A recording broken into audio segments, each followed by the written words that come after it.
Hello YouTube, EDC Paul here. How's it going everyone? And today we're gonna check out a really interesting knife because this is a pretty rare one. So this is the MBK or Monterey Bay Knives Otter, and it's their first knife actually made in the US, as far as I know. So if they made others in the US, do correct me in the comments down below. But I think this is their first one made in the US. So MBK makes some really interesting knives. I've tried a couple from them, especially the one I loved the most was the Rosalinda, the MBK Rosalinda, a Ray Laconic design, and it's just a guillotine, man. The action on that knife is insane. Of course, it is made in China. I'm not sure who the OEM is for those, but if you know, just drop a comment down below. But it was really nice. I sold it. I don't remember why, but I had to sell it, I think, to buy something else, because I'm not a rich guy. But yeah, so this one's the Sea Otter, and it's the one made in I think it's made in California. So let's dig into it. So once again, the US made one, Sea Otter. This one is a smaller knife, I'd say. And let's dig into the size and weight. Okay, there we go. So let's see. So we've got okay. So we've got like 17.5 centimeters length, and the blade length would be around 7.5, right? Cutting edge should be a bit more, around 8. So that's that. Let's weight it. That action is pretty nice too. Okay. There we go. 87.7 grams. So on the lighter side, it is a smaller knife. So we've got that going too. Right, let's do the size comparison. I'm trying to follow the schedule on these because I want you guys to actually have a feel of the size and the weight of the knife, just so you know if you buy it, what do you expect, right? Because that's why most people watch YouTube videos. As far as I know, that's what I did. I wanted to know if I would consider buying a knife if the size, the weight, and the build quality would fit my style, right? Okay, so as you can see, it's definitely smaller than the PM2, closer to the size of the Para 3, smaller than the Para 3. But I would say the cutting edge is pretty similar. So let's see. Let me close too. So it carries really nicely in the pocket because it's a small and slick knife, right? Let's see about the carry profile. It's pretty similar to the Para 3, a bit narrower, but this one's got these matte emboss scales, so that might influence it. I'm not sure about the G10 one. Okay, materials and hardware. So let's see the full TI. Really nicely machined, full TI, no sharp edges. The blade should be in Magna Cut. I think it's written right here. Beautiful writing over there. I love the minimalist stuff, guys. I just love when people do not add a lot of stuff to the blade, a lot of writing. It's just better for me, I'd say. Like for example, Chris Reeve doesn't write anything on their blades. It's just, right, nothing on the blade. I know this is Magna Cut, but still, nothing on the blade. Here also, nothing on the blade. It's right here. Very, very nice, and such a good choice, right? Let me put this back. So, materials and hardware, right? Once again, really nicely built. This one's a frame lock. It's got good lockup, about, let's say, 40%. Let me see, what about the centering? Perfectly centered, absolutely perfectly centered. Love that. Love to see that. Hardware, let's see. So we've got this one, and here is a T10. I'm pretty sure that's gonna be big. Yep. So I'm assuming the pivot is T8. And this one's what? Nope, not that one. That's a T15. And this. And what about this one? Nope, T7. There we go, T6, right? So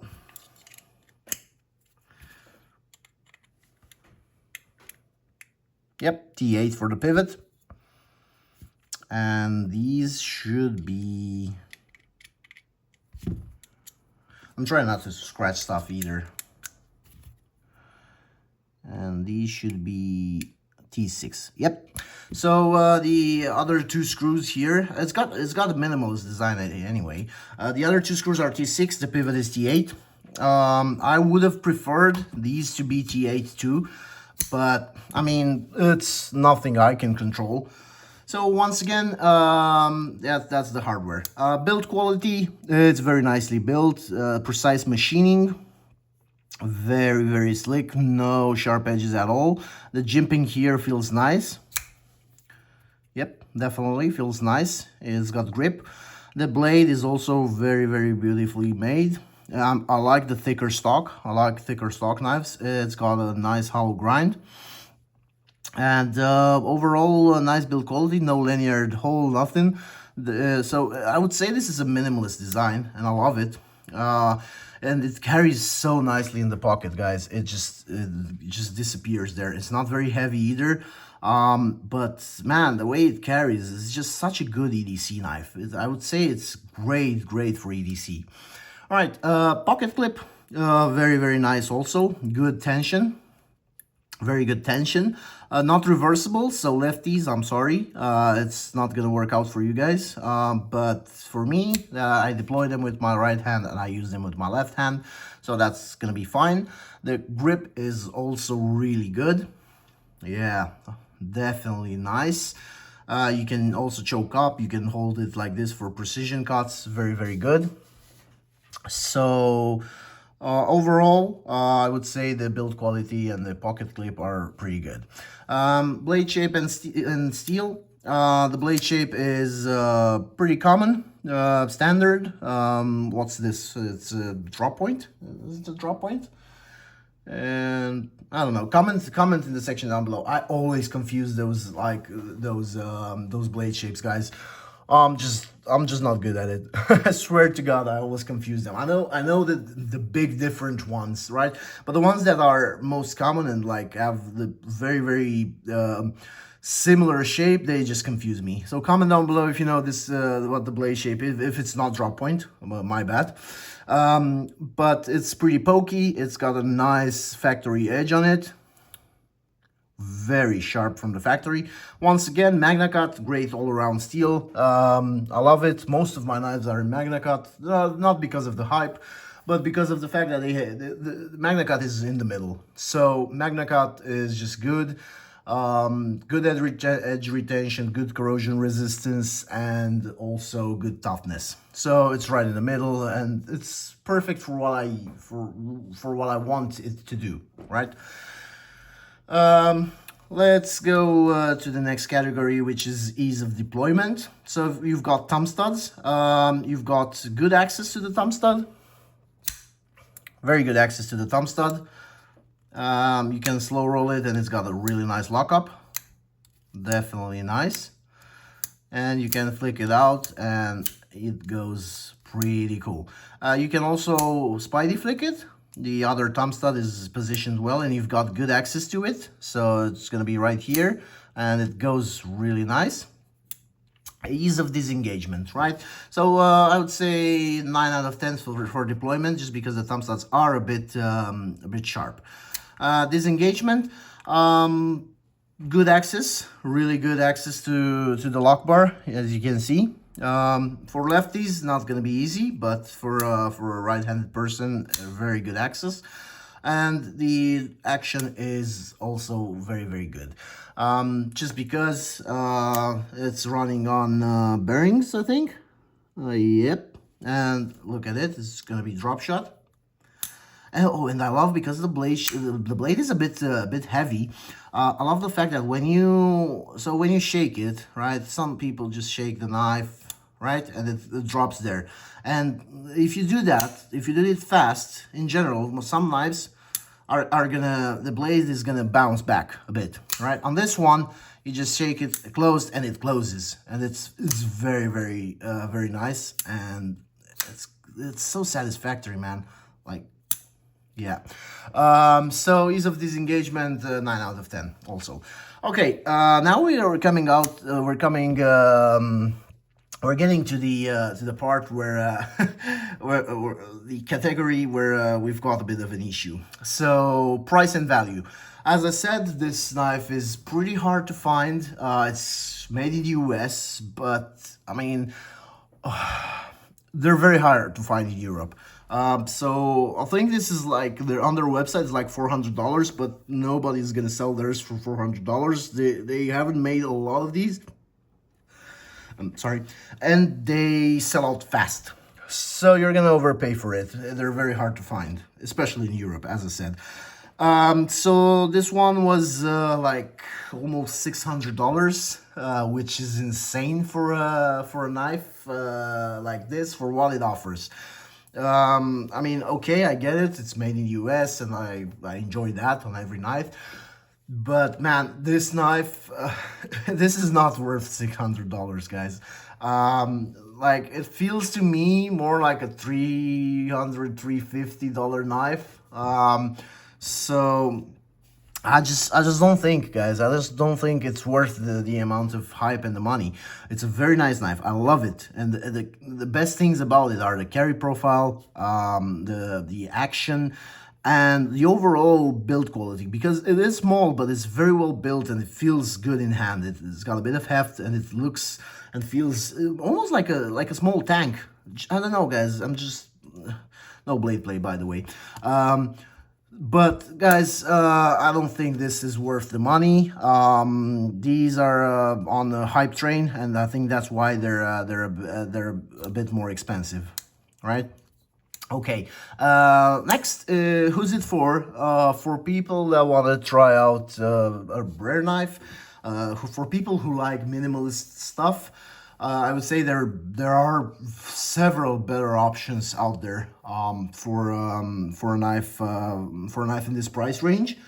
But if you can find one and you want to try it out, go for it. I'm just saying that you might be better off just buying something else. I don't want to discourage you. It's a very nice knife. I would say, you as a knife enthusiast, try it out. If you're not a knife enthusiast and you want to try out just a plain minimalist American-made knife, there's a lot of other options. Just buy a Sebenza, buy a Hinderer XM18. I don't know, buy a McNeese, guys. Like, for real, this one, like, okay. So on today's market, the McNeese is at the same price, even cheaper than the Otter, guys. McNeese is very far away in terms of build quality and action. Like, buy this. I'm just being honest, guys. I love it. I love this, but come on, McNeese is just insane for EDC.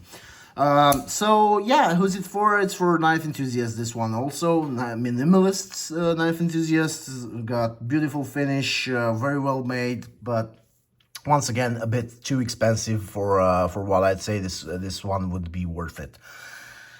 So yeah, these are my final thoughts about it. Very nice knife, hard to find. I'm lucky that I got one. I will probably be parting ways with it. I'm not sure.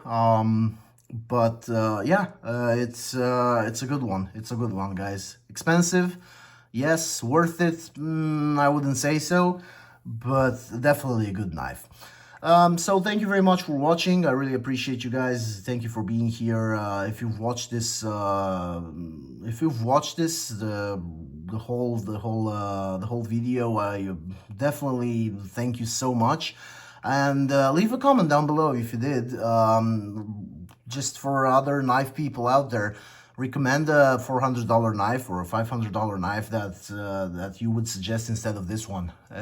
Should be made in the US, because that matters a lot. So once again, thank you very much, and give me a like and a subscribe if you've loved it, if you've enjoyed it, if you think that you want to see more. I'm trying to post the daily knife content. So yeah, thank you, bye.